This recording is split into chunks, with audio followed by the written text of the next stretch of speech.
Manny Carlos. Praise the Lord. Thank you, Pastor Ron, for leading us sa prayer. Isa pong pinagpalang gabi ng Sabado. Sa bawat isalat po ng pinagpala, magsabing, Praise Jesus! Praise Jesus! Hallelujah! Una po sa lahat, I want to glorify and thank the Lord na buhay po ang Diyos. Amen. And I thank the Lord na hindi na po ako na-confine. Bagamat last Saturday, nakita niyo po kung gaano po kahina. And this Monday, nagbaba pa po ang aking hemoglobin na 67 from 130. So more than 50% po ang pagkakaano po ng aking dugo. Pero hindi po ako nag-blood transfusion.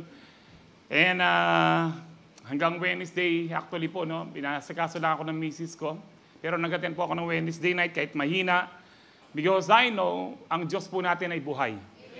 Amen. And with God, nothing is impossible.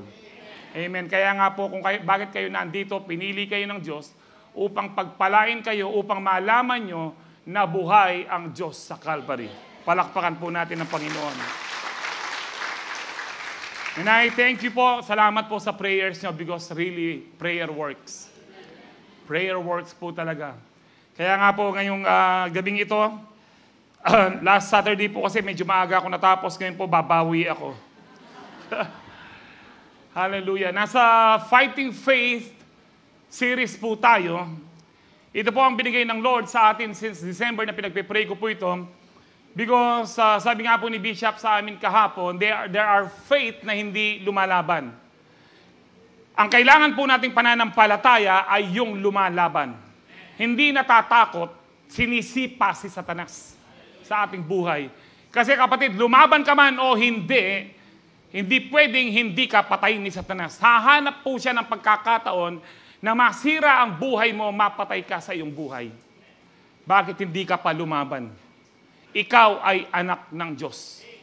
Dapat meron tayong pananampalataya this year 2025 na lumaban sa lahat ng ating laban, sa lahat ng ating problema, sa lahat ng ating kakaharapin this 2025. Amen. Eta na magmanok-manukan. Amen. Nung pong masama pong pakiramdam ko, there are times na parang nagmamanok-manukan ako. Then, anuhin ko po ang sarili ko. Bananano ka. No, remember yung mga pinipreach mo. And then, tatayo po ako. Sasabihin ko po, Satanas, halakang karapatan king katawan ko. Halakang karapatan king biye ko. Tinubos na akong Kristo king daya na ninuwari ka, pati rin demonyo mo mga tsuray ako. Alakang karapatan, emo ko paya, pati ni uling ating kupang gawa, ating kupang purpose king bieko. Salamat kang problemang inilalo kang dadanasan ing biyaya at ing kapangyarihan ng Diyos kong mabye. Amen. Dapat po panampalingan tayong Satanas sa yan. Because we are children of God. Nais po ng Lord na lumaban po tayo. Kaya nga po yun ay bigay, sabi po ni Paul, fight the good fight of faith, sabi po ng Word of God. Lumaban kayo na merong na mabuting laban, na merong pananampalataya na alam mo na ikaw ay nagtitiwala kay Kristo. Amen. Last week po, napag-usapan po natin, ang dami ko pong dahil sabihin po last week, pero talaga nahirapan akong huminga last week po. But ang unang topic po natin is to fight deception. Because nowadays, napakarami pong deception, hindi lang po sa religion, marami pong iba't ibang Jesus o Kristo, mga Diyos na pinapakita, no, deception about the sexuality, na hindi alam ng isang tao kung saan siya papasok, kung sa pambabae o sa panlalaki. Ngayon lang po nangyayari yan.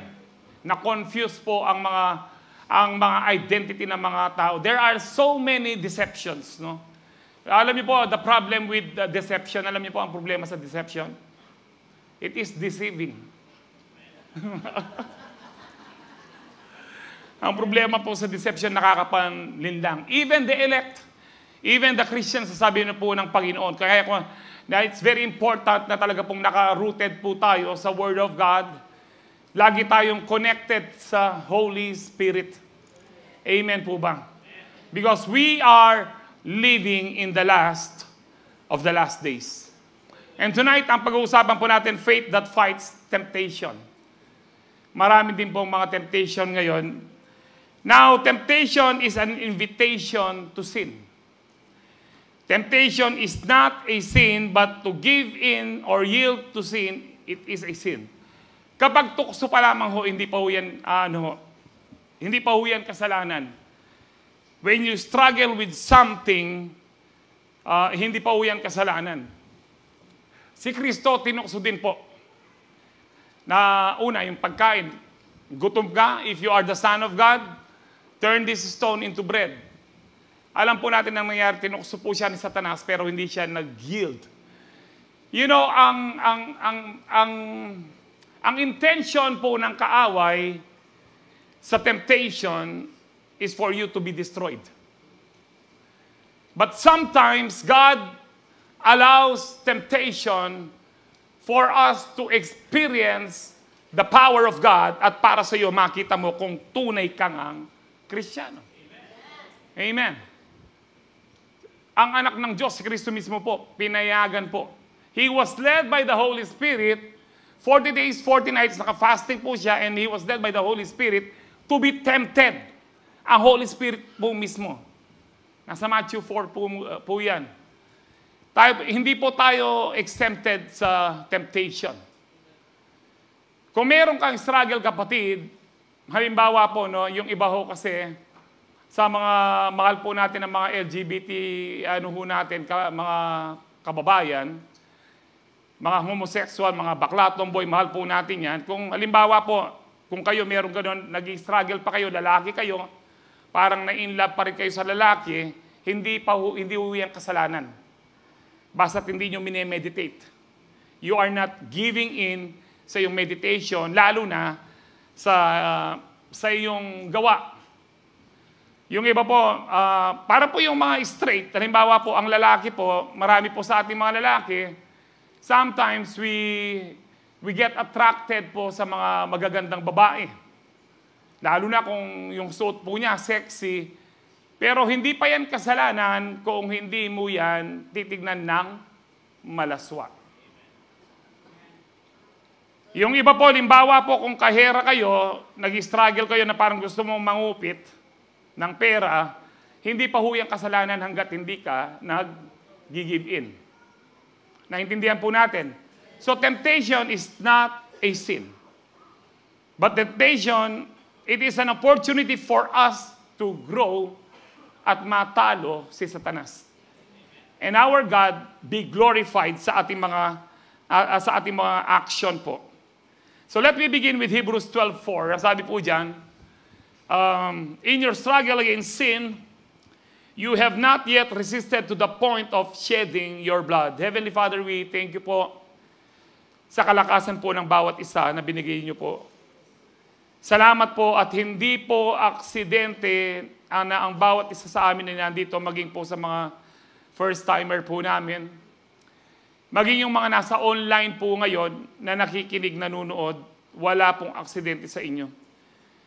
We pray, Lord, na kumilos po kayo, Holy Spirit, kumilos po kayo sa puso, sa isipan, sa pagkatao ng bawat isa. Baguhin niyo po kami, Lord. Let us be changed, be transformed from glory to glory. And as we receive your word tonight, Lord, that there be healing, deliverance, and salvation. To you be all the glory, honor, and praise. In Jesus' powerful name we pray. Ang lahat po'y magsabi ng Amen. Palakpakan po natin ang Lord. Ang sabi po dyan, in your struggle against sin, you have not, mamadaring TV ngayon, monitor kayo na. Malahot siyang bagya ito. In your struggle against sin, you have not yet resisted to the point of what? Shedding your blood. Sabi po dyan, yun daw pong nag-struggle tayo, linalabanan natin ang kasalanan o linalabanan natin ng anumang klase ng tukso, meron na ba ho sa atin dito na talagang dumanak na po ng dugo? Ang ibig sabihin lang po niya ng sinasabi ng salita ng Diyos, sa paglaban po natin, sa pag-iwas at pag-ayaw natin sa tukso o sa kasalanan, kailangan po gawin natin ang lahat. Hindi po yung, Lord, halimbawa po, marami po ngayon, lalo na po pag nakakapanood po ako ng Tulfo, madalas lang po ako makapanood ng Tulfo, Tapos maraming problema ngayon, yung mga babae po. Yung umalis yung asawa niya, 2 lang yung anak, pag uwi niya, 4 na yung anak niya. Tapos, ang explanation ng isang malantong na babaeng ito, ang sasabihin niya, babae ako, may pangangailangan ako. Ano kanyaman sa pukan? Noon pa man po may mga nag-a-abroad, pero walang ganyan pong katwiran. Ngayon lang ho yan. Hindi po yun talagang gusto lang po niya. Niyakap niya ang tukso. Ang masakit, kumpare pa ho ng kanyang asawa. Marami pong ganyan na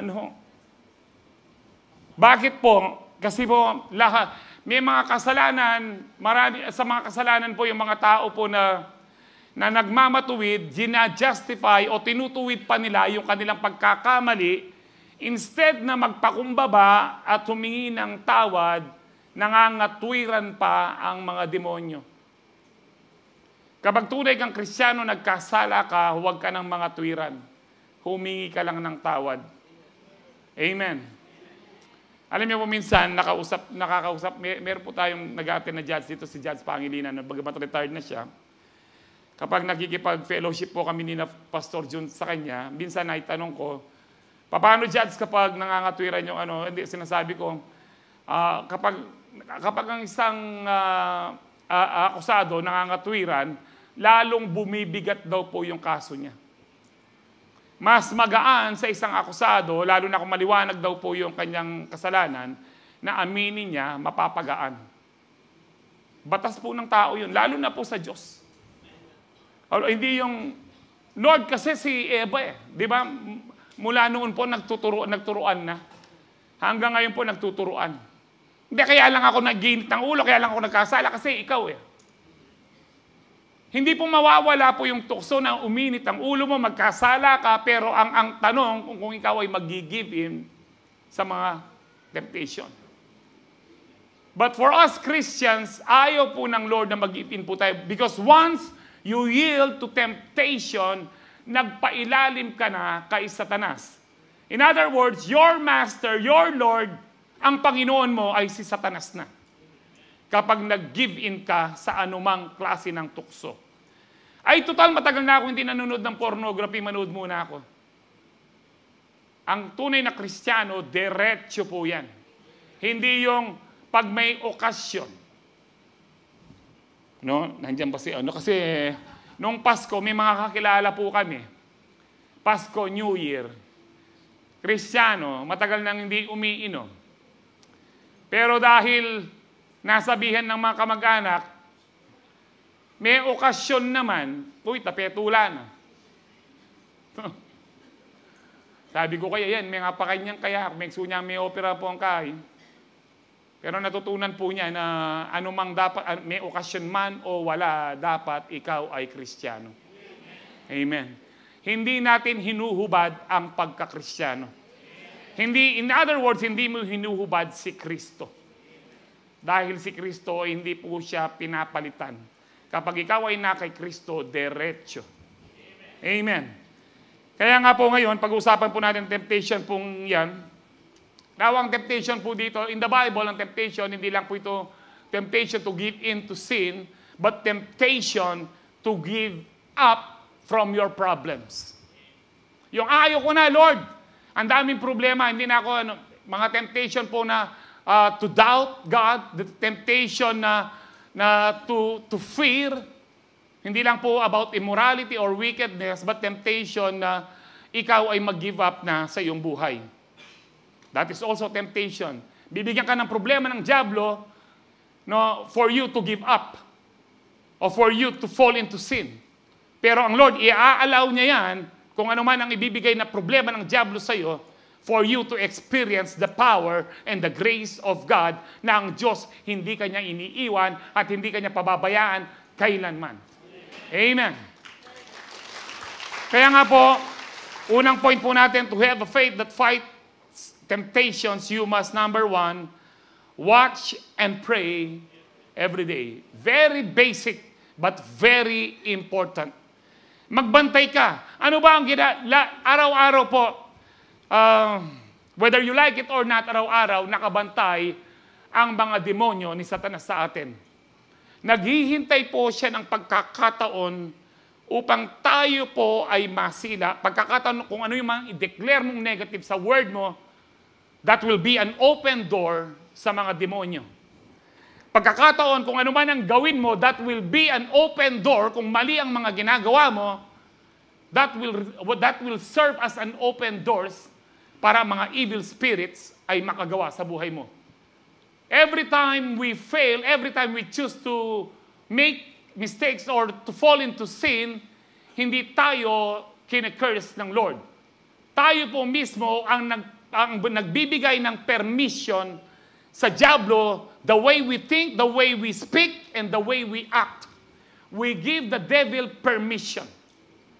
Walang magagawa si Satanas kung hindi natin siya papayagan. Kung basta lang pwedeng magawa, kung meron lang magagawa si Satanas ng basta-basta, wala ho tayo dito, patay na tayo noon pa. But because we are more powerful than him because of Jesus na nasa atin, hindi siya pwedeng basta kumilos kung hindi mo siya papayagan, kapatid. And that is why you need to watch, magbantay ka. Ano ba yung mga nasa surroundings mo ngayon na parang merong ginagawa ang kaaway? But hindi parang, I'm sorry, pero talagang merong ginagawa ang kaaway, magbantay ka. Hindi lang basta magbantay, but you need to pray. Pray for wisdom, pray for discernment, pray for guidance, and pray for spiritual strength na mapagtagumpayan po natin. Ang sabi po na Matthew 26:41, watch and pray so that you will not fall into temptation. The spirit is willing, but the flesh is weak. Wag na wag po natin gagawin, Lord, naintindihan mo naman po, pagod po ako ngayon, hindi po ako makakapag-church, hindi ako makakapag-see you, hindi ako makakapag-prayer meeting, pagod ako, Lord. Lord, pagod na pagod po ako, hindi na ako makakapag-pray, matulog na po ako. Remember this. Kapag kulang ka sa prayer, lalo kang mahina. Even just for a moment. Even just for one day without prayer, it will make you weak. Tandaan nyo po yan. Kaya paggising pa lang sa umaga, mag-pray na tayo, magpuri sa Panginoon. Bago matulog, mag-pray at magpuri sa Panginoon. And within the day, nakikipag-commune po tayo sa Panginoon. Nakikipag-usap po tayo sa Panginoon. Ang Panginoon po, nangungusap po siya. Sa mga CEO po ni Brother Jess, kasi po kasama ko po rin sila sa CEO, na be-bless po ako on how they get matured po sa mga salita po ng Panginoon. Na marami po sa kanila, mga business people po ito, at marami po sa kanila, mga milyonaryo po sila. Kaya kung nalasabihan po, tautangan doon rin ngaluang, wala naman siguro lamaran ken yan. Yung kapag inaano po nila, kausap nila ang Lord, Lord, na ano pong gawan ko? Yung iba po sa kanila, hindi man po nag-aral. Hindi natapos ng high school. Pero po, mga simpleng milyonaryo po. Magugulat po kayo sa kanilang mga negosyo. Yung iba po yung negosyo po nila, buong Pilipinas po. Eko na kayo po tautan. Dito nga, ay nino kaya itayan mo ka. Huwag ganyan dapat ng isip mo. Ang isipin mo, kung ginawa ng Diyos sa kanya yon, hindi ba niya pwedeng gawin sa'yo? Kung hindi ka lang lamaran? Di ba? Nasabihin mo, Lord, kung pinagpala mo siya, pagpapalain mo rin ako. Pero alam niyo po, ang sabi po na, I think James 1:4, kung kailangan mo ng wisdom, humingi ka sa Lord. Without finding fault, He will give it to you generously. Kaya sila po, kinakausap nila ang Lord, ang sabi po dyan, 1:5 pala, kulang kong metong, no? Mababayak si kanakong hemoglobin. If you lack wisdom, ang sabi, Lord, din niyo kayong wisdom. Lord, bigyan niyo po akong wisdom, ano pong gagawin namin sa trabaho namin ito, problema namin ito, sa kliyente namin ito. At ang Lord po, nangungusap po siya. Nangungusap po ang Lord. Well, there are times na parang sarili po natin. And there are times sa talagang kuminsan sarili lang po natin, kuminsan yung sarili natin na ay siguro nangungusap ang Lord na hindi mo na ako mag-attend. Yun, sarili mo lang talaga yun. Ni minsan hindi sasabihin sa'yo ng Lord na huwag ka nang mag-attend. Kaya nga po, kausapin niyo po ang Lord at mangungusap po siya. Hindi po, pag kinausap ng Lord,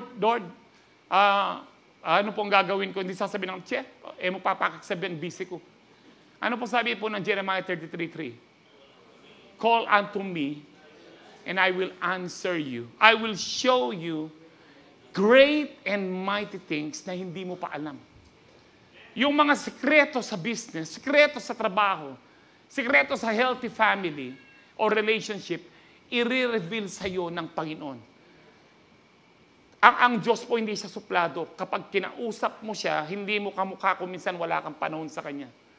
Sasagot siya. Lalo na kung talaga pong ikaw ay sincere. Amen. And every time you talk to God, kahit walang tulog, malakas ka. Actually po ako yan, 2 linggo na pong hindi kumpleto ang tulog ko. Nakakatulog lang po ako, halimbawa kanina po tanghali. Nakatulog po ako ng mahigit 2 oras. And I feel good, not because of the sleep. I feel good ka. Every night, hanggang madaling araw, 4:00, minsan nanonood po ako ng mga sermons. Nagbabasa po. At kinakausap po ang Lord. Lord, sino po ang pagpipray ko? And then, maglalagay po ng Lord ng mga picture ng mga tao kung sino pagpipray ko. Kasi nga po nangungusap ang Lord. Lord, sino pong pagpipray ko? Bakit ayaw niyo akong patulugin? Dati pong inaano ko, Lord, patulugin mo na ako. Pero kung hindi ako makatulog, kasi po, alam nyo, si Jesus, kung nagkatempo kayo nung last Wednesday, isa sa mga verses na binigay po ni Pastor Francis, si Jesus, nagpe-pray po yan all night. Pagdating po ng umaga, whole day po siyang magmi-minister. Ang sasabihin niya, si Jesus yun. Subukan niyo po, si Moses, 40 days, 40 nights. Walang tulog si Moses. Nasa Mount Sinai, kausap niya ang Lord. Ibig sabihin, nagpe-pray siya. Iyon po ang meaning ng prayer. Ang prayer po, hindi lang po ito yung humihingi ka lang ng iyong pangangailangan. That is just one form of communication. But prayer is a communication. Prayer is your life. It must be your lifestyle. Without prayer, patay po ang ating spiritual. Amen. Kaya nga po this year, 2025, kailangan po magbago ang lifestyle po natin about prayer. You can pray kahit saan. Kahit anong oras. Naglalakad ka, nagda-drive or nagko-commute, naglalaba, nag-shower, nasa banyo, pwede mong kausapin ang Diyos. Walang excuse, kapatid, na wala kasi akong panahon. Pag wala kang panahon, wala ding panahon ang Diyos sa'yo, lalo na kapag nasa banig ka na ng karamdaman. Amen. Ang Diyos po, lagi po siyang handang makinig po sa atin. The spirit is willing, but the flesh is weak. Yung parang gusto mo nang matulog. Hindi sa count po, actually po, ito po yung huhuli na po si Lord. 3 beses pong pinuntan ng Lord ang mga disciples mo niya, lalo na si Peter, James, and John. Natutulog pa ba kayo? Kaya niya, mag-pray kayo na nakasama ko. And in this time, si Jesus po, natetempt po siya. Anong temptation ni Jesus po dito? Nasa Garden of Gethsemane po sila nung sinabi niya po itong watch and pray so that you will not fall into temptation.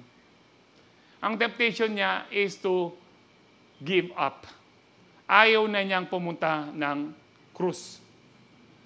Lord, Father, kanya, if it is possible, take this cup of suffering away from me. In other words, i-rephrase ko po, ito yung sinasabi ng Lord.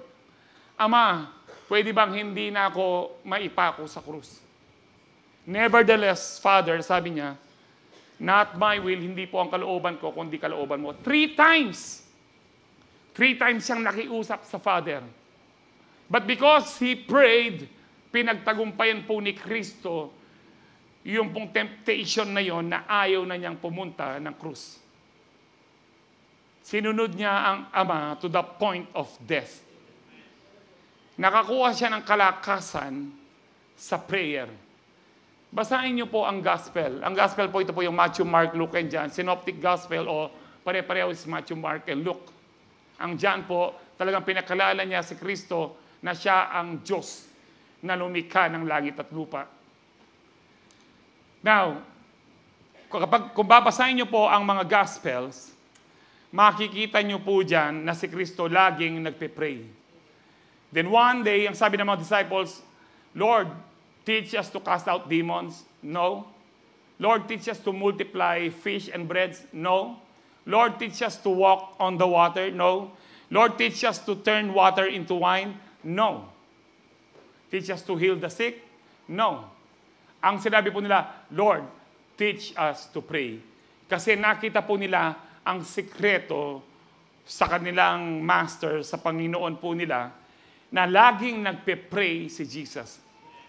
Kung si Jesus, the Son of God, kinakailangan niya mag-pray dahil nasa katawang tao siya, sino tayo para hindi mag-pray?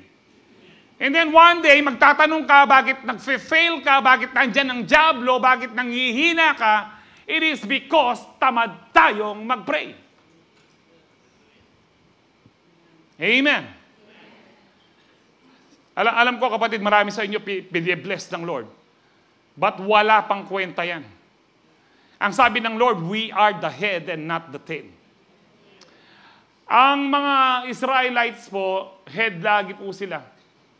Ang mga Israelites po, kung babasahin niyo po ano nila, ang gusto po nila sa mga anak nila, maging doktor, attorney, CPA, or businessman lang po. Yan po ang pangarap nila at scientist. Yan lang po ang laging pangarap. Lagi po silang nasa top. Ang pinakamagaling na scientist nasa Israel, pinakamagaling na musician nasa Israel, pinakamagaling na, sa larangan po ng mga batas o kung ano pa man ho nasa Israel. Because they are the head, ang sabi ng Panginoon. Did you know na tayo po ay mga spiritual Israelites? Tayo ay mga anak ni Abraham. So ikaw ay spiritual Jews, ikaw ay spiritual na Israelita. At kung tayo spiritual na Israelita, we are the head and not the tail. And then, we are being deceived by the devil, okay ka na dyan. No, okay ka na dyan na yung business mo o yung promotion mo hanggang dyan na lang. Okay ka na dyan. Kasi alam ng diablo, kapag mas lumaki ang business mo, lumaki ang iyong, ang kita mo, mas marami kang matutulungan. Amen. Now take note, ang blessing po, pwede siyang maging blessing, pwede siyang maging curse. Magiging curse lang yan kapag naging sakim ka. Yung iniisip mo para sa'yo lang yan. Yes, it is for our enjoyment. Alam niyo po yung 3 points pa natin? For our enjoyment. Ano pa yung pangalawa nung ano ho natin? Bakit tayo blessed? No, to share and to support the gospel. Lagi niyo po, huwag niyo kakalimutan po yung tatlong yon. And that we are being deceived na okay na ako dito. Ay, pastor, dito na ako. Pero, kinreate kang ng Lord to have dominion in your life. Na talagang maghari si Kristo sa'yo. But you need prayers. Amen. Alam, mag-amen. Bakit sapat nitang pilang bapo Maria? Na? Tipa ka kenit, kasing kata? Ano yan? Kung si Kristo laging nananalangin, lagi po tayong manalangin. Magfa-fall ka sa temptation kapag kulang ka sa panalangin, kapatid. Amen. So prayer makes us strong to fight temptation. Sa Mark 9:28-29, sabi dito, and when he had come into the house, his disciples asked him privately, why could we not cast it out? So he said to them, this kind can come out by nothing but by prayer and fasting. Ang kwento po dito, ito po yung galing po sila, si Peter, James, and John with Jesus sa bundok, nag-transfigured po ang Lord. This is the transfiguration. Pag baba po nila, sinalubong po sila na nakita po ng Lord, anong nangyayari, bakit nagugulo? Lumapit po yung isang ama, sabi niya, Rabbi, sabi po niya, itong anak ko po, inaalihan po ng demonyo. Kanya, no, pinapatay siya ng demonyo. ang mga disipulo mo, sinabi kong pagalingin siya, hindi po nila ma-cast out. Hindi, sabi ng Lord, sino pong disciple yun? Yung siyam na natira po. Kasi kasama ni Lord, si Peter and James and John. So sabi niya, hanggang kailan ako magtitiis sa inyo? So pinilayas ng Lord. Nung napalayas ng Lord, privately, ang sabi po ng mga disciples nito, Lord, bakit hindi po namin mapalayas ang demonyo? Ang sabi niya, ang ganyang klaseng demonyo, kailangan nyo ng prayer and fasting. Now, di ba makapangyarihan na yung pangalan ni Jesus? Na in the name of Jesus? Mamaya po, mas mabibigyan kong diin yan. You know, hindi po napalayas ng mga disciples, ito pong kung napanood nyo pong Exorcist, ganun po marahil ang itsura ng batang ito. Nakakatakot yung itsura niya. So natakot po sila. And when you have fear, yung faith po natin napaparalyze. That is why God has not given us a spirit of what? Fear. God has given us a spirit of power, love, and self-control. Now, we need prayer and fasting especially. Kanina, Pastor, okay na ako sa prayer, yung fasting, ayoko. Kapag nagpe-pray ka at nagfa-fast ka, lumalakas ang pananampalataya mo. Yan po ang sinasabi ng Panginoon dyan. And there are demons, there are evil spirits in this world na hindi mo siya basta pwedeng paalisin kung hindi malakas ang iyong pananampalataya sa pamamagitan ng prayer and fasting. Salamat, Pastor Jack, sa amen. Amen. Alam niyo po, kailangan natin mag-fasting. Fasting na may prayer at saka word. Hindi yung nagfa-fasting ka, mag-Facebook ka, mag-Netflix ka. Hindi fasting yun, diet. Diet po yun. Ang fasting po, nagpe-pray ka, nakikipag-commune sa Lord. Na hindi ka kumakain, umiinom ka lang ng tubig. Amen. Now, kaya, this is very important. Remember yung pong isa sa mga verse natin nung kay Apostle Paul, sabi niya, their stomach is their God. Marami po ngayon, nasa panahon po tayo. Alam niyo po, one of the greatest weapon of the enemy, aside from deception, is yung pong food. One of the greatest weapon of the enemy, food, yes. Saan natukso si Eva at Adan? Pagkain. Ang utos ng Lord, mag-diet kayo. Itong isang punong ito, na bunga niya, huwag niyong kakainin. Isang puno lang, huwag niyong kakainin. Yun lang po ang diet nila. Pero hindi pa rin nila sinunod. Now, si Kristo, saan po siya tinukso? Una, pagkain. Turn this stone into bread. Si Esau, nawala po yung blessing niya as a firstborn. Bakit? Because of dahil kay lelot. Their God is their stomach. Marami po, marami pong example na ganyan. Actually po ako, i-confess ko sa inyo, bakit po dumugo ang normal lang po sa akin kumain twice a day. Tsaka konting snack lang po once a day. But during New Year, New Year tsaka po 31 and 1, 8 times po akong kumain. Wow! Habang kumain kami ng misis ko umaga, habang nagpe-prepare po ako sa message natin for New Year's Eve, hapon, bago umalis, kumain na naman po kami. And then, pinuntan po namin ng father ko, nasa Palmera. Siyempre, kakain ka, my father, nung yakamakan. So, at 3 beses. Nagputukan. Tapos ng putukan, kain na naman.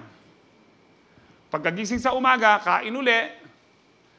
At tanghali, habang ginagawa ko po yung sermon para sa Saturday, wala pong pagpastor ka po. Alam niyo po, ningalwa kaya kayo, judge ko kaming pastor. Pero yung balo, daig niya ping gagawang thesis, panay kaming magaran.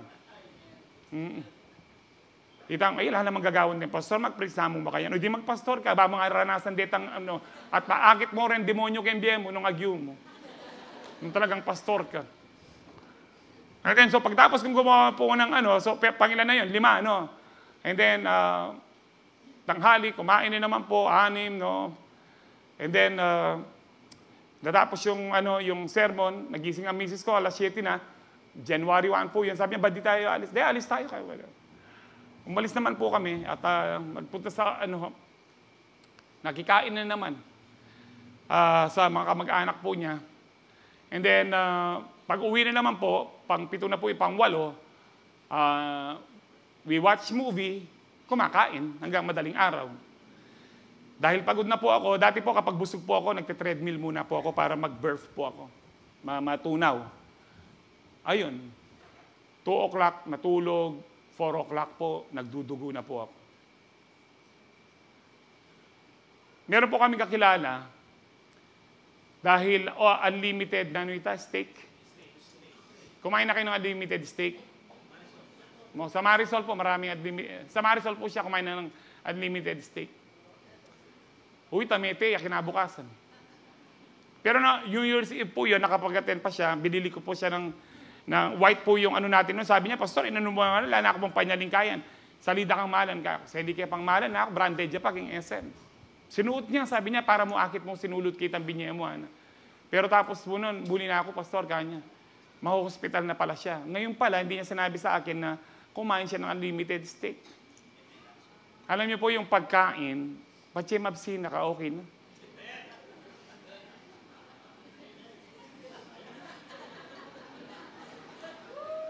No, we are being deceived by the devil. Ay, sayang. Sino yung mga nanay dito na sasabihin, ay, sayang ini. O ima, dati medyo okay na yung katawan. O yan, o may, nakabakatalak.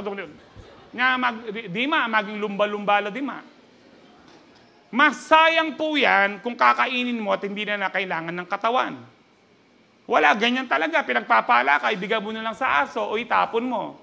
O gawin mo ang kanyaw. O balong yung kanyaw.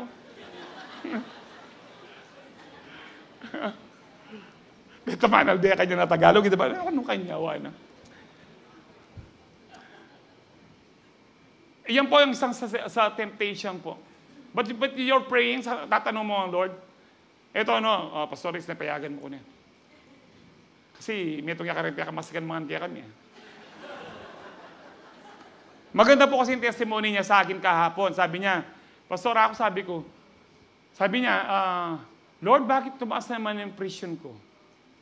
So magatuwa ang Lord sa kanya, sabi niya, kasi sabi ko sa iyo, kumain lang, huwag lumaklak. So ngayon, Pastor, normal na yung BP mo, di ba? Sumasagot po ang Lord. Kutang mo pa, alwaitang, ay kanya man, ang nini. Kutang mo pa kan Lord, mangang ko pang dakal o mangang kong dita ko na, Because the devil will try to kill you. Punta ako kayo sa mga hospital ngayon, napupuno po ang hospital. Bakit? Mga takulan niyang December. Ang dami hong Pero kapag Kristyano ka, we don't live to eat, we eat to live. But we eat, yun lang pong kailangan ng katawan tamo. Buti ako, mag-amen. Ang gatang alas 11 kinita, namamangan bing, kaya kauli, matututan.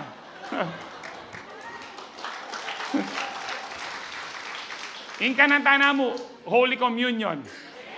Galing ka pa. Amen. Praise the Lord. So to cast out demons, we must strengthen our faith through prayer and fasting. Sa Luke 18:1, sabi po ng Lord sa kanyang disciple one day, sabi niya dyan, always pray and never give up. Always pray and never give up. Alam niyo po, ako kung nag-give up po ako, kung tatanong niyo, dumarating pa pastor sa'yo na mag-give up? Yes. Kahit nung nakaraan pong itong dahil sa sobrang sakit na nararamdaman ko, nagda-dialysis ka na, hindi lang po oras-oras, alam po ng misis ko ito, kung minsan po 15 minutes, 30 minutes, nasa CR po ako. Laging ganon. Sabi ko, Lord, makasawa, lagi ko nga sa CR ka ako. Yung po kalagayan ko talagang dapat pa-confine. Pero alang doktor, makanano kang pa-confine, ninong lumawi kaya ka. Walang doktor na dapat, anong tawag sa doktor? Gastro. Alalo. Mula San Fernando hanggang sa Clark sa Medical City, wala po sila. Nang Atsunoman, pwede kami, marami silang emergency. Bakit? Mga emergency, la rin tao. Sabi ko, Lord, salamat, busy la rin doktor. Na ako may confine. Hindi na ako nagsalinan ng dugo. Bakit po? Si Lord naman po ang kagalingan po natin. Amen. O kalupa po yan eh. First point ko pa pala. Sinabi rin po ng 1 Thessalonians 5:17, never stop praying. Sa Old English, pray without ceasing. Huwag tayong tumigil kakapanalangin. Lagi natin kausapin ang Lord. Kasi may relationship tayo sa Lord. Kapag kausap mo ang Lord, lumalakas ka kahit walang tulog. Maniwala kayo po. Ako po yun na lang ginagawa ko. Kaya ngayon, palagi ko, pinapatulog na ako ng Diablo kasi alam niya kapag gising ako, hindi ako mag-pray in the Spirit or speaking in tongues o magbasa ng Bible at mag-intercede sa iba o manood po ng mga sermons. Yun ang ginagawa ko. Kaya ngayon, kanina po madaling araw napansin ko, pagkahiga ko, natulog na kagad ako. Siguro sabi niya, patuturan mo na yan, mag-pray na niya naman. Alam niyo po, because kapag nagpe-pray tayo, merong nangyayari. Anong sabi po ng James 5? The prayer of a righteous person is powerful and effective. Sino ang righteous? Tayo. Righteous because of Jesus. We are not righteous dahil sa gawa natin. Dahil nasa atin si Jesus, sabi niya, therefore confess your sins to each other and pray for each other so that you may be healed. The prayer of a righteous person is powerful and effective. The reason why, bakit ayaw ng Diablo na ayaw kanyang mag-pray, na gusto ko na niyang mag-pray, ayaw niyang na mag-pray ka, because alam niya, powerful ang prayers mo. Kaya maganda, gising ka, bago matulog, lagi ka mag-pray. Natatakot ang mga Diablo sa mga prayerful persons, sa mga prayerful believers. Number 2, prayerlessness will make you weak. Huwag niyo pong kalimutan po yan. Saglit po. Number 2, to have faith that fights temptation, you must turn down all the temptations. Ang ibig sabihin po niyan, pumapasok pa lang ang temptasyon, huwag niyo na po yung pansinin. Dapat po tanggalin niyo na sa kaisipan natin, umiiwas na kayo. Kalutulad ni Joseph the Dreamer, tumakbo kayo palayo. Iwasan ang tukso. Huwag yung, tukso, layuan mo ako. Kakaya ito. Ninita, email dapapin niya ba ita? Na? Eba Eugenio. Dini talaga, Lalo na Brother Rick. Baludo rin. Kaya nga rin. Dini nga na ka rin. Ninita yan. Puta na ang tsuken banwa, karita namin pagkwento. James 1:13-15, ang sabi po dyan, when tempted, no one should say, God is tempting me. Remember this, hindi tayo tinutukso ng Diyos. Hindi tayo linalagay ng Diyos sa tukso. Yes, inaalaw tayo, pero si Satanas po ang nagtutukso sa atin. Pero higit kay Satanas, meron po, bakit tayo natutukso? Sabi dyan, for God cannot be tempted by evil, nor does He tempt anyone. Hindi niya tinutukso ang sinuman. Ang ibig sabihin po niyan, hindi niya tinutukso na maging immoral ang isang tao, magkasala ang isang tao, ang Diyos, o hindi rin tinutukso ng Diyos na mag-give up na ang tao sa kanyang pananampalataya. Ang sabi po sa verse 14, but each person is tempted. Ang bawat tao ay sila'y natutukso when they are dragged away by their own evil desire and enticed. Sila'y nahihila ng kanilang sariling evil desire at sila po ay naa-attract doon. Now, then after desire, the desire mo, nakita mo, has conceived, it gives birth to sin. Ano po yung ibig sabihin conceived? Pinag-isipan mo siya. Pinagbubuntis mo siya. You know, the power of mind is unlimited po. You cannot measure the power of our mind. Binigay po ng Diyos yan. The power of imagination. Napakalakas po yan. Kaya ang sabi ng Lord, meditate on my word day and night. Because there is power sa meditation. Ano man ang isipin mo, kapag madalas mong iniisip yan, one day, magagawa mo na siyang diretsyo. Ang mga rapist, hindi po yan basta nagre-rape na parang manok, nakita yung inahin, pinatungan, ganun na. Hindi po ganun. Paano po naging rapist ang mga yan? Meditation. Kakaisip, kakapanood. Kapag nanunood ka, nagme-meditate ka, you are feeding your mind. Pinapakain mo ang iyong soul, ang iyong kaisipan, kung ano ang pinapanood mo. Kung nanonood ka ng horror, pinapakain mo ang katawan mo, ang kaisipan mo, ang soul mo, ng takot. Amen. Kaya nga po, watch what you watch what you watch. And watch what you hear. Kung ano pumapasok sa atin. Kaya nga po, kung ano yung pinag-iisipan mo, madalas mong ano yan. Si Joshua, yung po sinasabi ko sa inyo, more than 3 million na po ang Israelites dito, pinalitan niya si Moses sa leadership. Isipin nyo, lilid mo 3 million people. Sino po dito ang mga umahawak ng tao sa company? Meron mo ba sa inyo dito? May mga ilan po. Mahirap pong humawak ng tao. Kahit lang po yung ikaw yung padre de pamilya o ilaw ng tahanan, nanay ka, may ilang kang anak, CU leader ka, mahirap pong humawak ng tao kasi iba't iba yung personality po nila. Kaya si Joshua po, takot po siya. Kaya anong sabi ng Lord? Ano yung solusyon? Joshua 1:8. Joshua sabi niya, do not let this book of the law depart from your mouth. Huwag mong hayaan na matanggal sa bibig mo ang mga salita ko. Meditate on it day and night. Yung meditate po dito, hindi lang pag-isipan, kundi sabihin mo, yung murmur, yung binubulong-bulong mo, I can do all things through Christ who gives me strength. By His stripes I am healed. I am blessed to be a blessing. I am not cursed. I am blessed. I am redeemed by the blood of Jesus. Hindi mo lang ito iniisip kundi sinasabi mo. And then, ang sabi po ng Lord sa kanya, so that you may be careful to do everything written in it, magagawa mo. Kapag lagi ka nagme-meditate, magagawa mo yung pinapagawa ko sa salita ko, then you will be prosperous and successful. Amen. Kaya nga po, it's very important na, balikan po natin si James. So sabi po ni James, na after the desire has conceived, pinag-isipan mo na, lagi mong iniisip, ay yung iba madalang lang naman. Kaya halimbawa po kayo na nanonood pa ng pornography hanggang ngayon, one day hindi mo alam kung minsan, ito nakakalungkot kung bakit sarili nilang anak, sarili nilang apo, bakit nare-rape po nila, na-conceive po nila yan, na-meditate po nila yan, na po nila kahit sinong babae na lang, pwede na. Kasi po yung pong kaisipan po nila na masyado na pong na-demonyo.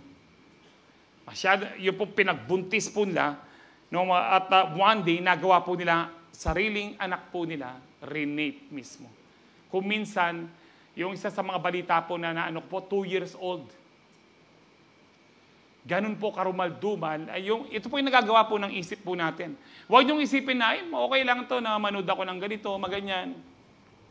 Itang ilben min sinabi ko kaya kayo yung hello love again. Ang pinopromote po noon, po yun? Fornication.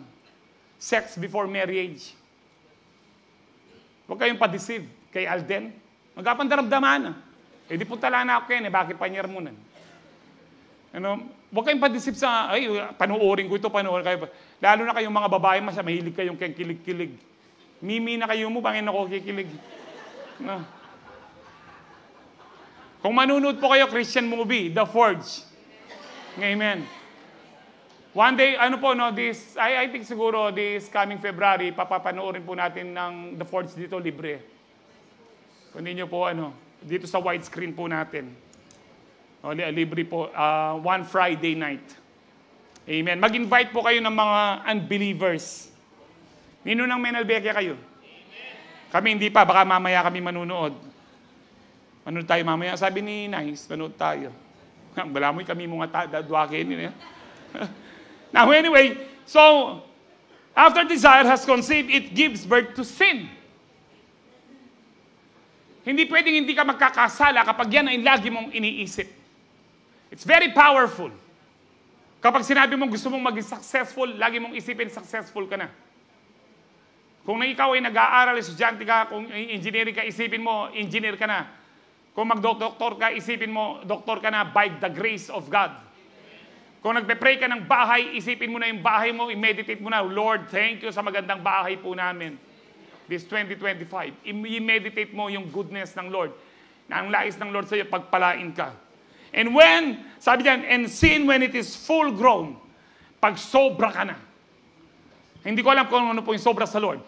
From Old Testament, kung babasahin yan, dahil umabot na yan, sukdulan na yung kasalanan nila, umabot sa trono ko, sabi niya, bumaba ang Lord, sinunog ang Sodom at Gomorrah.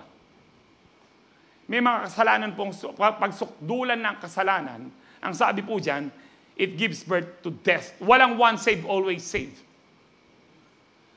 Ang death po dyan, no, pwede pong physical, pero ang death po talaga dyan spiritual. Kasi banal ka man o hindi, mamamatay ang physical. Tama? Tama po. Pero ang death po dyan, spiritual death. Mahihiwalay ka muli sa Diyos. At pupunta ka ng impyerno kahit na nakilala mo pa si Kristo kung ang minimeditate mo ay kasalanan. So the beginning of temptation is always in your mind. Ang sabi po dyan, where the battle begins. The battle begins in the mind. And then sabi niya, whenever sin tries to creep into your thoughts, stop it immediately. Kapag merong papasok ng mga tukso, impure thoughts, stop it immediately. Do not meditate on it. Huwag mo nang pagbulay-bulayan pa. Amen. Basahin po natin sa 2 Corinthians 10:3-5, For though we live in the world, we do not wage war as the world does. Bagamat tayo po ay nasa mundo, hindi tayo nakikipaglaban katulad ng mga taga-mundo. The weapons we fight. So, dalawa po dyan, no? The weapons we fight with are not the weapons of the world. Isa lang po, ito po yung katotohanan dyan na nakasulat. Una, may labanan. We need to fight. Kaya nga po fighting faith. Pangalawa, salamat sa Diyos, may mga weapons tayo. But they are not carnal. Hindi sila makalaman. Sabi diyan, on the contrary, they have divine power to demolish strongholds. Ang mga strongholds na ito po yung mga kuta ng dyablo. Saan nagkukuta? Tuloy po natin. We demolish arguments. Ito po yung mga strongholds. Mga arguments, mga philosophy. Sabi diyan, we demolish arguments and every pretension. Yung mga nagmamarunong. Kunwari marunong. Sabi diyan, that sets itself against the knowledge of God. Lahat ng prinsipyo ng tao, lahat ng kaisipan, katalinuhan ng tao, na kontra sa kaalaman ng Diyos. Kontra sa salita ng Diyos. Dinedemolish po natin. The word demolish is to destroy. Kaya kung meron kang maling kaisipan, you need to destroy it. Ano po yung isa sa mga maling kaisipan na binibigay po sa atin?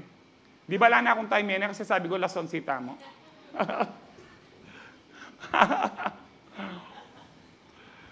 We destroy, we destroy time. We destroy strongholds, mga principle na hindi tama. Isa po sa mga principle na sinasabi na, kamakain mamasang Bible. Bakit? Pota ka, no? Mamurit ka. Di nga luwaki, katamong mamuting-muting, paniwalang tanuman. Nung isipan nyo, noon dabat ito. Saan nila galing yon? Yung mababaliw ka sa sobrang Bible. Ako ilang beses ko na pong nabasa ang Bible. Lupa ko bang murit ganyan? Ha? Nino sinabi?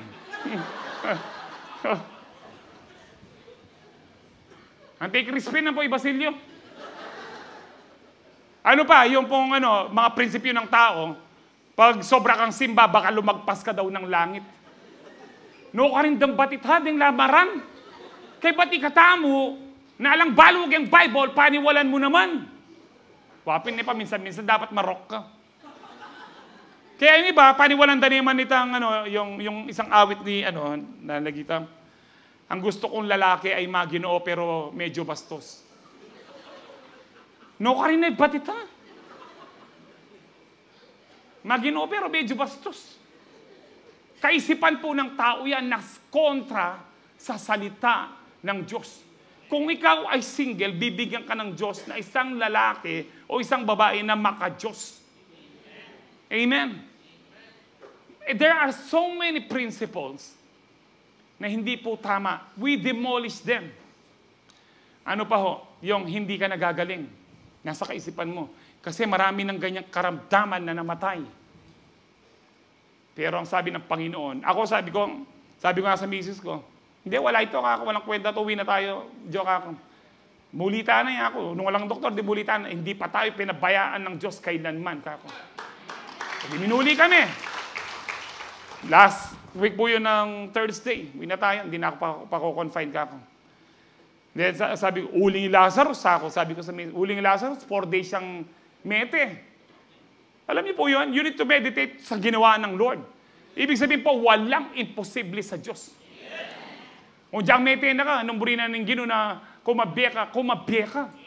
Because with God, nothing is impossible. Buhay ang Diyos, buhay si Kristo.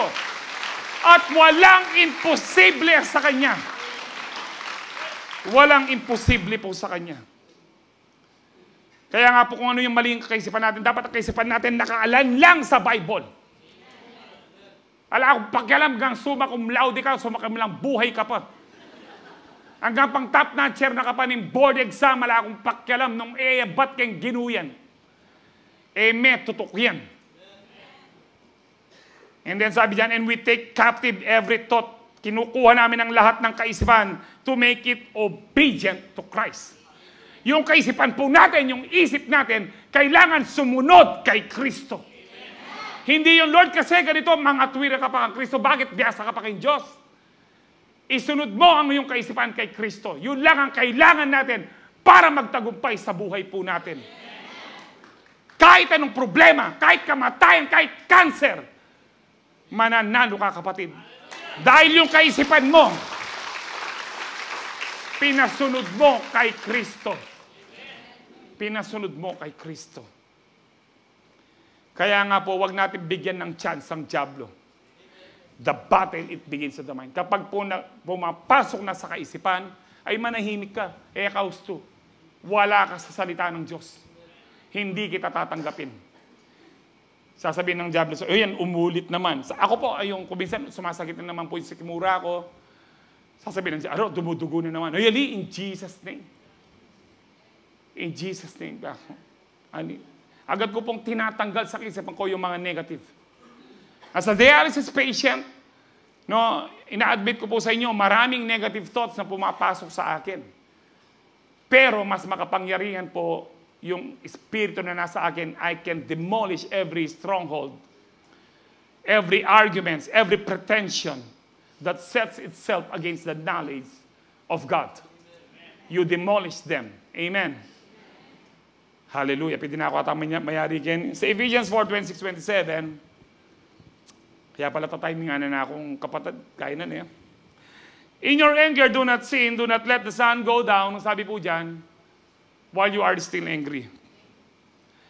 Do not give the devil a foothold. Ang pinakapunto ko lang dyan, do not give the devil a foothold. Kapag ikaw ay galit, nagkakaroon na ng foothold. Kapag nag-overnight na po yan, hindi na yan foothold, stronghold na yan. But kahit stronghold pa siya, you can demolish them. Sa ibang salin po, yung do not give the devil a foothold, do not give the devil a chance. Ay, kaya ko to.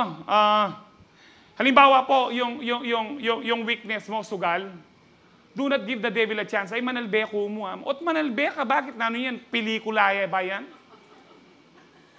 Pangabagya, babakas na ka.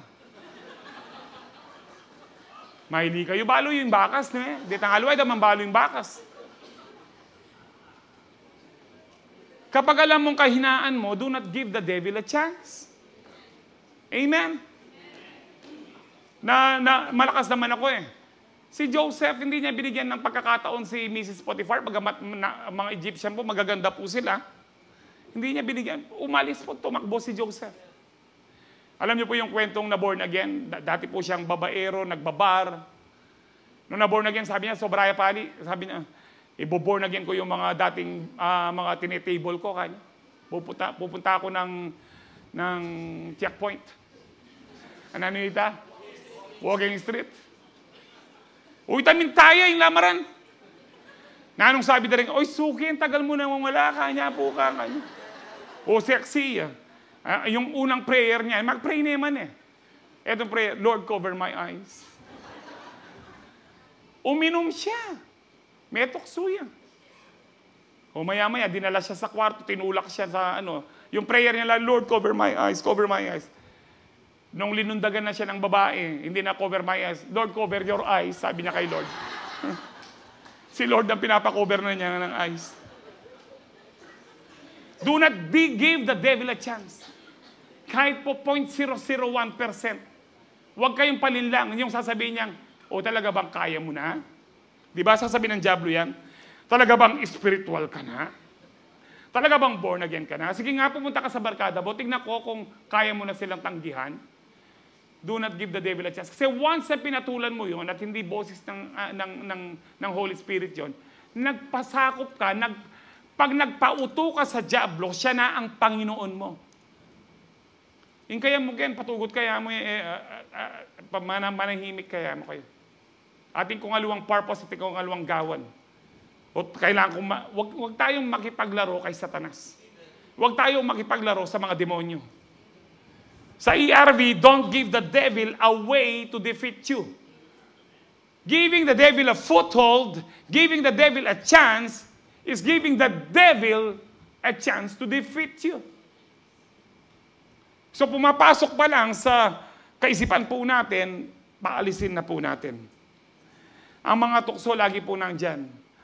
Sabi nga po ng isang pastor na Amerikano, I think si Kenneth Hagin, you cannot stop birds flying over your heads, but you can stop them from nesting. Hindi mo mapipigilan ang mga ibon na lumilipad sa ulo mo, pero pwede mo silang pagbawalan na huwag magpugad sa ulo mo. Amen. So never give the devil a foothold, a chance, or a way to defeat you. Turn down all forms of deception. Last, to have faith that fights the temptations, you must submit to God to resist the devil. Submit to God to resist the devil. James 4:6-7. But He gives more grace. Did you know that you can receive more grace? Mas maraming biyaya. Alam niyo ho ba yun? Yes, sa salvation, pantay-pantay ang grace po natin. Lahat tayo saved by the grace of God. But what I mean, bakit kung minsan merong Kristiyanong mas masaya? Mas masayang Kristiyano, mas mabiyaya kasi siya. Because God gives more grace. Bakit mas pinagpala yung isang Kristiyano? Because mas marami siyang grace. Paano ka, ang tanong yan, sinong gusto ngayon ang more grace? Ang tanong, paano tayo magkakaroon ng more grace? Ang sabi dyan, therefore, it says, God opposes the proud, but what? Gives grace to the humble. The question is, what does it mean to be humble? And then the next verse sabi dyan, submit yourselves therefore. Ang pag-humble is to submit to God. When you are submitted to God, you can resist the devil and he will flee from you. Ang flee po sa sa Greek is he will surely run away from you. Tatakbo palayo, sobrang takot dahil alam niya submissive ka sa Lord. Now the word submit in the New Testament, sabi po diyan, pinasulat ko na para alam niyo po. The word submit in the New Testament comes from the Greek word hupotazo, I don't know kung tamang which means to obey. Put under, be subject to, submit oneself to, put in subjection under, or be under obedience, or obedient to, it can also be translated as subject or subjection. In other words, being obedient. That is being submissive. So being humble is being obedient. You want more grace? Mag-obey ka sa Lord. Because when you obey God, you submit yourselves to Him. And when you are submitted to God, you can resist the devil. And he will flee from you. So if we are obedient to God, that means we are submitted to Him, which gives us what? The power and authority to resist the devil, and he will surely run away. In other words po, ang diablo po, hindi siya basta susunod sa iyo kahit Kristiyano ka, pero kung Kristiyano kang pasaway. Amen. Maranap na ako dyan. Minsan kaya pamingan eh. Pero manyaman pa mamin natin, pagluto na akong bulalo ng asawa. Masarap po. Kanyaman eh. Maranap na ako. Tinutokso ko ng diablo. Aryan mo na yan, aryan mo na yan. Ali! Anyway, ganito po. Ang diablo po, no, maano po siya, we need to obey God. Alam ng diablo kung obedient ka sa Panginoon, kahit na i-resist mo siya, hindi siya susunod kung alam naman niyang pasaway ka. Pero kapag alam niyang obedient ka, hindi mo kailangan i-explain sa diablo, alam mo ba, obedient ako? Alam niya kasi lagi kanyang binabantayan. Andiyan kang tatakla ka, magbagkaya king ba, Tagalog din naman natin dyan ito. Makabantay yung diablo kaya ka. Alam niya kung obedient ka. So kung you are obedient, submissive ka. Matatakot ang diablo sa iyo. Pinakamaganda sa lahat, God gives you more grace. More grace, more blessing, more strength, more peace, more joy. More of Jesus. Amen? So John 15:7 sabi dyan, if you abide in me and my words abide in you, ask whatever you wish and it will be done to you. Of course, yung ask whatever you wish according to His will pa rin po yan. I do not have the time. Hindi po yan ang topic natin. But the word, alam niyo po, the Greek word for abide is meno. Meaning to stay, remain, live, dwell, abide, to be in a state that begins and continues. Nagpapatuloy. Hindi po one save, always save, period. One save, stay safe. Kaya nga po, remain safe, abide. To be in a state that begins and continues, yet may or may not end or stop. To abide in Christ is to follow His example of life, or of a life obedient to the will of God. That is abiding. Katulad daw ni Kristo na nagpapatuloy na sumusunod sa Ama. Kung ikaw ay nagpapatuloy kay Kristo, nagpapatuloy ka rin sa Kanyang salita, anuman ang hilingin mo, ipagkakaloob niya. Inihiling mo na yung mga demonyo sa buhay mo umalis, ipagkakaloob po ng Diyos yan. Why? Because you are abiding. Naiintindihan na po natin ang word abiding. Amen. So yung word abiding, ikaw ay nabubuhay patuloy sa salita ni Kristo. So as long as we live in Christ and His word, the devil will be afraid of us. Tandaan niyo po yan. Hanggat nabubuhay tayo kay Kristo at sa Kanyang salita, matatakot ang diablo sa atin. When we submit and abide in the Lord and His word, we have the power and authority to use. Ito pong maganda dyan.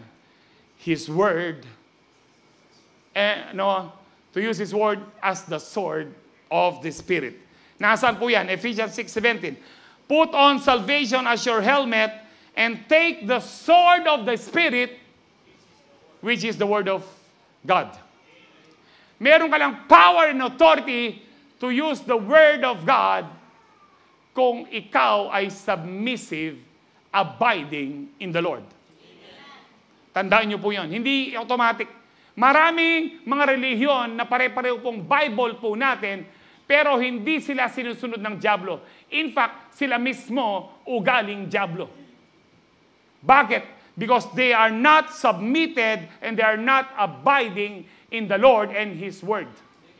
Ang tunay na Kristiyano, ang tunay na mananampalataya, lagi siyang submitted at nag-a-abide sa Word at kay Kristo. Lagi po natin tandaan yan. Ang ibig sabihin po nito, yung pong lagi kang nag-a-abide, submitted ka or submissive ka kay Lord at saka sa Word niya. Ang ibig sabihin po dyan, meron kang right relationship. Sabihin niyo po, right relationship. Tamang relasyon sa Diyos. Maaring meron kang relasyon sa Diyos. Ang tanong, tama ba yung relasyon mo sa Diyos? O yung Diyos, ginagawa mong genie? Kapag may kailangan ka, doon ka lang pumupunta sa Kanya dahil lamaran ka. Kapag meron kang tamang relasyon sa Diyos, meron kang power and authority to use His name as well.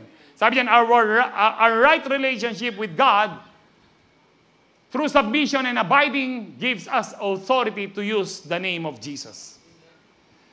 Kanina po, abiding and being submissive, you can have the authority to use the word of God. Ngayon, to use the name of Jesus. Because if you do not have the right relationship or being submissive or abiding in the word and in the Lord, hindi mo magagamit yung in the name of Jesus. Kahit paulit-ulit mo pang sabihin in the name of Jesus. Kahit po ang diablo, pwede niyang sabihin Jesus. Saan po yan? Pastor, may ganyan. Meron po. Acts 19:13-16. Basahin po natin. A group of Jews was traveling from town to town casting out evil spirits. They tried to use the name of the Lord. Sinubukan nilang gamitin ang pangalan ni Jesus. Sabi po dyan, no, the Lord Jesus in their incantation. Saying, I command you in the name of Jesus. Nagpapalayas po sila ng demonyo. Ito po, dahil wala silang right relationship, whom Paul preaches to come out. In other words, kung sa panahon natin ngayon, pinapalayas kita sa pangalan ni Jesus yung pinipreach ni Pastor Manny. Hindi nyo po kailangan sabihin nyo kung kayo may tamang relasyon. Ang sabihin nyo lang, in the name of Jesus. Lumayas ka kung ikaw ay anak ng Diyos. Pero itong mga to, dahil walang right relationship, kinlaro pa nila sa demonyo. Nakala mo yung demonyo mulalaya. Matatalino po ang mga demonyo. They've been here for thousands of years. Yung isang tao po na 50 years old, 100 years old, matalino po dahil sa dami ng nabasa, na dami ng how much more yung mga demonyong hindi namamatay, for thousands of years, nag-acquire ng mga knowledge. Mapapansin nyo, panahon ni Kristo, hindi nagpapagaling ang mga demonyo. Ngayon po, nagpapagaling na sila. Because they have acquired knowledge. Kaya sabi ni Kristo, in the last days, maraming milagro. Pero hindi lahat ng milagro galing sa akin. Pero nung panahon ni Kristo, walang pwedeng magawa ng milagro, kundi ang Diyos lang. Ang sabi po ng mga mananampalataya ho noon. Because ang demonyo, nag-a-acquire, si Satanas, nag-a-acquire ng knowledge. Ini-imitate lang si Kristo. Kaya tinawag siyang Antichrist. Gusto niya pumalit kay Kristo. Gayahin si Kristo. Anyway, so much for that. Ang sabi po dyan, then the man, ang sabi po dyan, with evil spirit, leaped on them. Lumundag. Overpowered them. And saguli, kulang yata yung binasa ko niya. Ulitin po natin sa 15. But one time, verse 15, one time or one day, sabi po sa ibang salin, when they tried it, the evil spirit replied, nagsalita ang evil spirit. I know Jesus, nabanggit niya yung name Jesus, ang evil spirit. Take note, nabanggit po niya. Siya pa yung nagbanggit dun sa nagpapalayas ng demonyo sa 7 anak ni Sceva. And I know Paul, but who are you? Kilala ko si Paul, kilala ko si Jesus.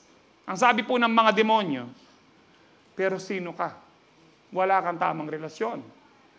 And then, anong ginawa po? Then the man with the evil spirit leaped on them, overpowered them, and attacked them with such violence that they fled from the house naked and battered. Bubugin ka ng diablo. Kung hindi ka submitted, hindi ka submissive, hindi ka abiding kay Lord. Being obedient to God, it will give you the power and authority to use His word and to use His name. Always remember that. You can never, kahit sabihin mong tinanggap mo na si Kristo, pero hindi tama ang relasyon mo, pero pasaway ka, ang dyablo, baka hindi ka lang bugbugin, iposes ka pa. Kung hindi tama ang relasyon mo. Always remember that. So, hindi mananalo ang dyablo sa anumang temptation sa atin for as long that we are submissive and obedient to God. Abiding to God. So, the only way to resist the devil is what? To submit to God. What does it mean to submit? To be humble. What does it mean to be humble? To be obedient. To be abiding. Amen. Sige po, mag-review na tayo. Faith that fights temptation. Number 1, watch and pray. Every day, turn down all the temptations. Submit to God to resist the devil. Mga ilang verse na lang po before we take the Holy Communion. 1 Corinthians 10:13. Sabi niya, the temptations in your life are no different from what others experience. Lahat tayo, may mga tukso, may mga problema. And God is faithful. He will not allow temptation to be more than what you can stand. Hindi papayagan ng Diyos ang anumang pagsubok o anumang tukso sa ating buhay na hindi po natin kaya. And when you are tempted, He will show you the way out so that you can endure. Amen. Hindi ko na po babasahin ko na po. Yung temptation po yan na, yung sabi ko nga sa inyo, trials and ano po yan, pwedeng trial or pwedeng temptation na ikaw ay maging immoral. Pero God will always show us a way out to fight temptation.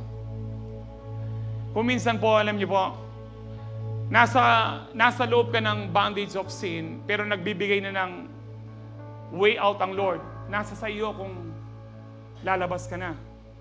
Halimbawa po, yung iba po, nasa maling relasyon kayo. Pero nagbibigay na ng way out ang Lord. Ayaw mo pa, mapapahamak ka, kapatid. Kapag meron ng way out, lumabas ka na.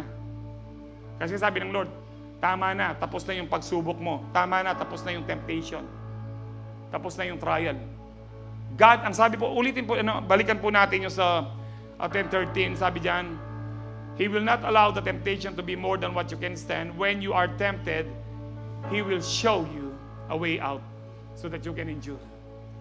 Kapag binagbigay po ng pinto ang Diyos para ikaw ay makalabas, magtagumpay sa pagsubok, sumunod sa Diyos. Last verse, James 1:12.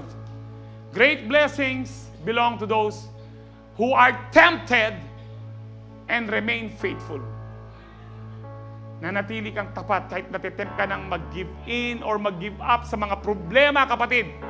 Pero hindi ka nag-give up, hindi ka nag-give in. Matinding pagpapala ang tatanggapin mo.